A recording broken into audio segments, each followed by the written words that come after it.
Hey guys, welcome back. I've got an Ariens 1128 LE snowblower. Now the reason I'm making this video is because this specific model here has a problem with one of the drive wheels. Now this machine here is older, does not have the differential that you find on the newer machines. What they used to have back then is a lever here that you would depress to basically free up this wheel so that you could easily turn the machine. So basically when you depress this, you would have no traction on the left wheel. But what happens over time on these machines with this setup here is when you release the lever, you still don't have traction on the left wheel. And that's a major issue. Every machine that comes in my shop here with this feature never has any traction on the left wheel. And what I want to do today is show you guys how to fix this permanently so that you have traction on both wheels all the time. So what I'll do here is start it up and watch the left wheel. You will see that it will not turn once I put pressure or it has to give more traction. So what I will do is start it up. I will put it in reverse or forward and hold the machine, and you'll see that only the right wheel spins and not the left.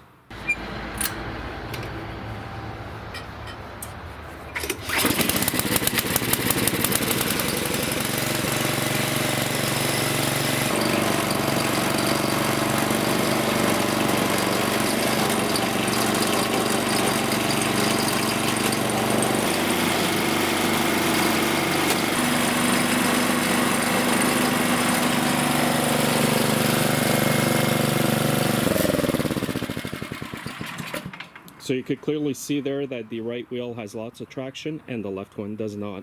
Okay, so I've set it up like this.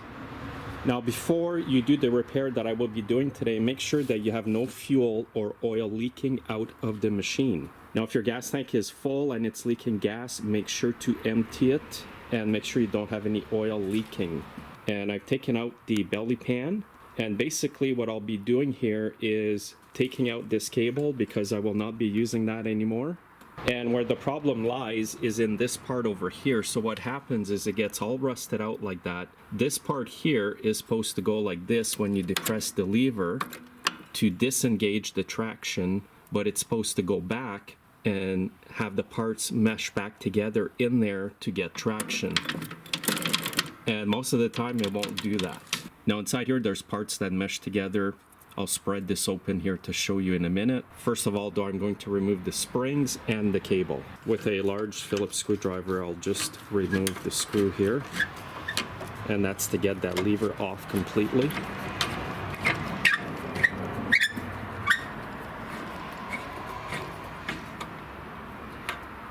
And all I'm going to do is put a 1/4 inch by 20 nut here. The reason I kept the screw there is because it does hold part of the console here.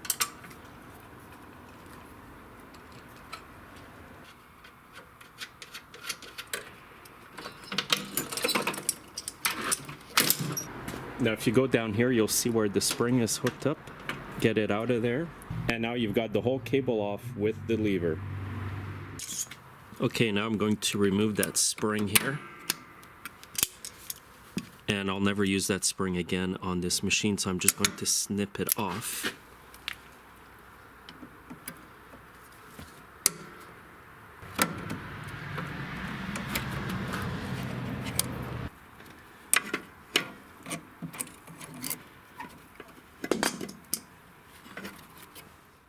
Okay, now what I'm going to do is weld these two pieces together, because these are the pieces responsible for causing it to not have traction. First of all, I want to show you the parts that need to mesh together before you weld it. So what you need to do here is make sure that these pieces are meshed in the other part on the inside here.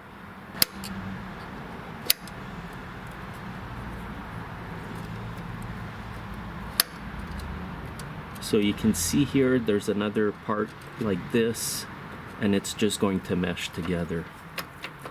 So there, I think I've got them meshed together now, and now there'll be traction on both wheels. And the way to know that is to just grab both wheels together like this and see if they're locked. Now once you have it locked in like that, they're meshed in properly on the inside here. Clean this off a bit. There'll be some grease here. You want to get the grease off and then weld this together.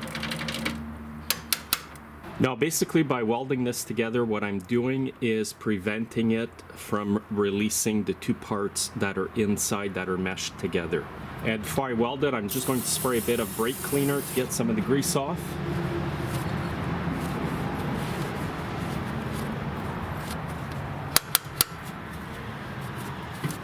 Now I'll be using a stick welder to do this. That's the best welder to use because it can weld through anything.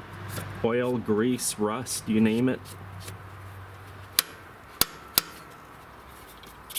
Now what you gotta watch too when you're welding this is all that grease might want to catch fire. So make sure you have a fire extinguisher handy or a water spray bottle.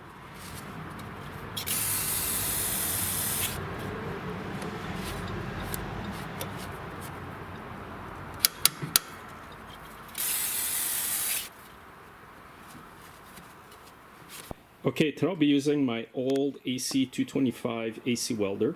I'm going to start it up at around 135. As it warms up, I will bring it down gradually. And today I'm using a 7018 AC welding rod. It's a 3/32. You can use a much bigger rod as well if you want. And I've got my extinguisher in a water bottle here, so you'll probably see me spraying this on there from time to time. And I may even let it cool off a bit between welds.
So I'll just let it cool for a bit here, guys, and then I'll come back and finish welding the other areas on it.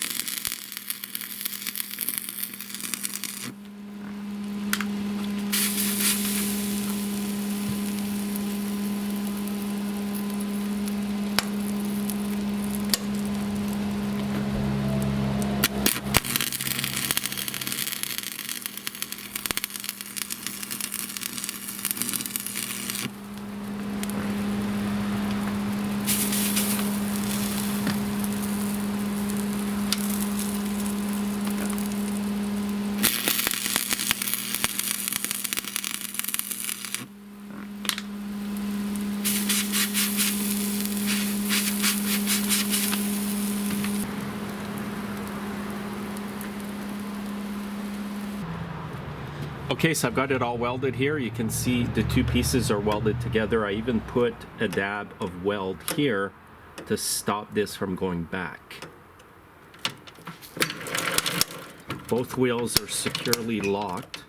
Now, usually I also remove the spring for this part here and I cut it, because if I don't remove this part here, this here will just sit there like that, or turn slowly and do a clicking noise. So I'd rather remove it. Then there's no pressure on this. It will just turn with the shaft. So to remove this, I sacrifice the spring here. And this is the part. You can actually leave the spring in there if you want, but I will be cutting this off.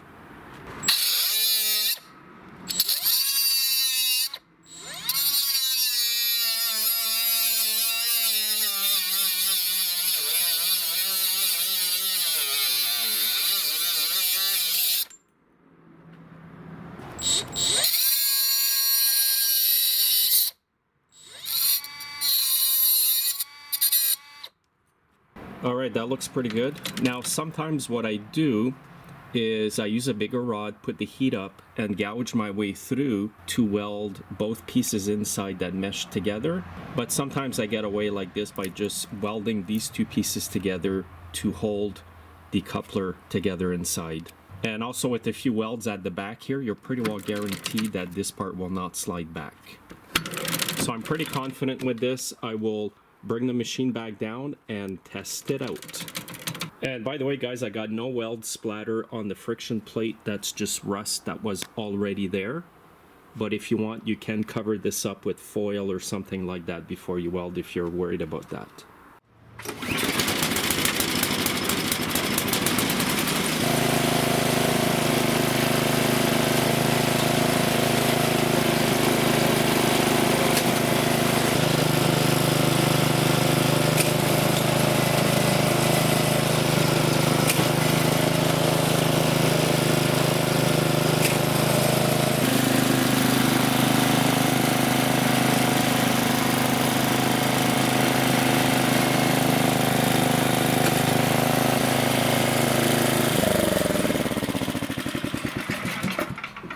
So that's great, guys. That's all you have to do. So if you do have one and you have this issue, I would just get rid of the cable like I did today, weld those parts together, and you have a machine that has awesome traction. Now, the only downfall to welding it together is it's kind of irreversible unless you want to take it all apart and buy all the new parts from Ariens to bring it back like new again. Now, considering the age and the wear and tear on this machine, this was by far the best and cheapest repair to fix that wheel. Now, after doing this repair, guys, make sure you clean the friction plate with some brake cleaner. Make sure there is no oil residue on that plate and the rubber drive disc. And if your welds break, guys, just go back in and re-weld it. It's happened to me. I've had a customer one time come back. I might get one that comes back in every 10 that I do this procedure. It's just sometimes you might be in a hurry. There might have been too much grease when you welded. Maybe you didn't get good penetration with your welding rods, etc.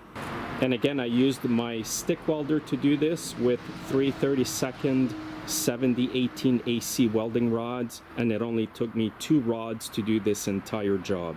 So hopefully if you do have a machine like this, that this video here will come in handy for you.